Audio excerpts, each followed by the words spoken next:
আসসালামু আলাইকুম রহমতুল্লাহ। সত্যি কথা বলতে আজ যে বিষয়টা নিয়ে আসলে কথা বলতে চাচ্ছি সেটা আমি একজন বাংলাদেশি প্রবাসী বাংলাদেশি হিসাবে আমার সত্যি অনেক প্রবাসে বসে এটা বলতে হবে, এমন একটা কথা বলতে হবে আমাকেও প্রতিবাদমূলক।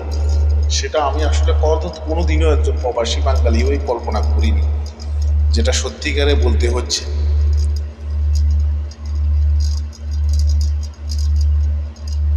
শফিক নামের একটা ছেলে ইতিমধ্যে গ্রেপ্তার হয়ে গেছে। কি কারণে? ছিনতাই, চাঁদাবাজি, হ্যাঁ, আর অপহরণে।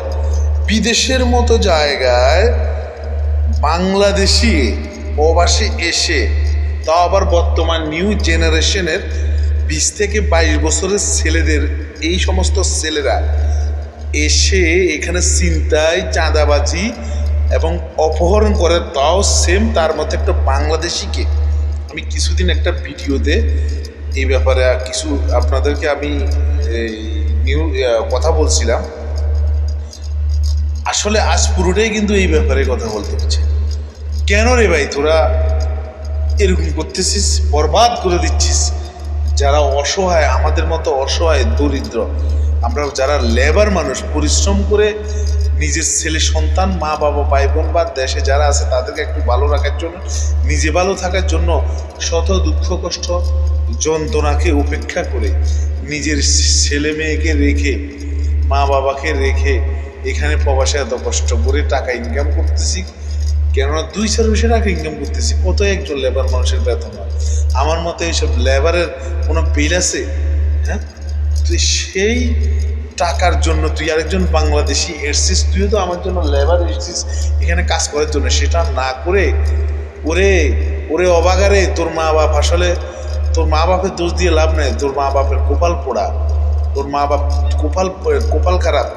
তোর মতো কুসন্তান অমানুষ পৃথিবীতে এনে তাদের আসলে তুই যখন পৃথিবীতে এসেছিলি, হেই অবাগা, হেই অমানুষ, তোর মা বাবার কত স্বপ্ন ছিল, তোকে এই প্রবাসে পাঠাইছে তাদের ওই স্বপ্নটুকু পূরণ করার জন্য। হয়তো কত টাকা ঋণ করে কর্য করে পাঠাইছে। তোর মতো অমানুষ, গাঞ্জুরি, নেশাখোর এখানে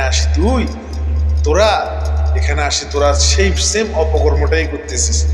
সেটা নিজের দেশের সব পাপমতি তো খাইছি। একটা প্রবাসে বসে আমাদেরকে আর কি, আমাদের কোনো দামে রইল না প্রবাসে। আমরা এত পরিশ্রম, এত কষ্ট করতেছি শুধু দেশের ভাবমূর্তির রক্ষা করার জন্য, সেই তোদের মতো কুলাঙ্গারা সব বিরানা করে দিচ্ছে।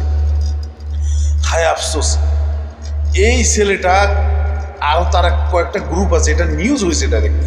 আমরা তো এখানে সরাসরি আসি নিউজ, মানে ভয় পাচ্ছি, আমরা নিজেরাও ভয়ে আছি। বিদেশের মতো জায়গায়, এইসব দেশের মতো এত সিকিউরিটি, হাই সিকিউরিটি, এত ভালো একটা মানে হাই সিকিউরিটি হতে পারে না, এত সুন্দর পরিবেশ। এই পরিবেশে আমরা একজন প্রবাসে এসে আরেকজন কুলাঙ্গার অমানুষ বাঙালির জন্য আমরা আতঙ্কে আছি। ইন্না লিল্লাহি ওয়া ইন্না ইলাইহি রাজিউন। আস্তাগফিরুল্লাহ। আল্লাহ আপনি তাদেরকে বুঝার তৌফিক দান করুন। হয়তো তাদেরকে দুনিয়া থেকে আপনি নিয়ে যান, না হলে তাদেরকে হেদায়েত দান করে মানুষের মতো মানুষ করে দেন। আর এছাড়া বলার কিছুই নেই। আমরা এমনি শেষ, আমাদেরকে শেষ করে দিছি প্রবাসের কিছু কুলাঙ্গার ও মানুষ, নেশাগ্রস্ত পোলাপাইনরা। এই বিশেষ করে বর্তমান জেনারেশনেই পোলাপান 2000 সালের পর থেকে যারা দুনিয়াতে যারা এসেছে, এই কুলাঙ্গাররা সব বরবাদ করে দিচ্ছে। এই আল্লাহ, তোরা কেমন রে মানুষ, তোরা কেমন রে এমন হলি? দেশে তোরা যা করা করিস অসুবিধা নাই রে ভাই, বিদেশে কেন এমন করতেছিস? নিজে বরবাদ হচ্ছিস। এই যে এইসব দেশে যদি তুই ধরা খাই, এই যে এখন যে ধরা খাইছস, জিন্দেগি তোর কোনো লাইফটাই বরবাদ, লাইফ বরবাদ এইসব দেশে। তোর পাশে লক্ষ লক্ষ বাঙালি যারা আমাদের মতো, আমার মতো নিরীহ লেভেল বদিল্লা 2 টিয়া গামাই, ছেলে সন্তানকে ফাটাই, ওরা ভালো থাকে, আমিও ভালো থাকি। এই আমাদেরও মা নিজের সব বরবাদ করে দিচ্ছে। ওদের থেকে আমাদেরও বিশ্বাস উড়ানো। আল্লাহ আল্লাহ আল্লাহ, কি বলবো, বলার ভাষা নাই রে ভাই। দয়া করে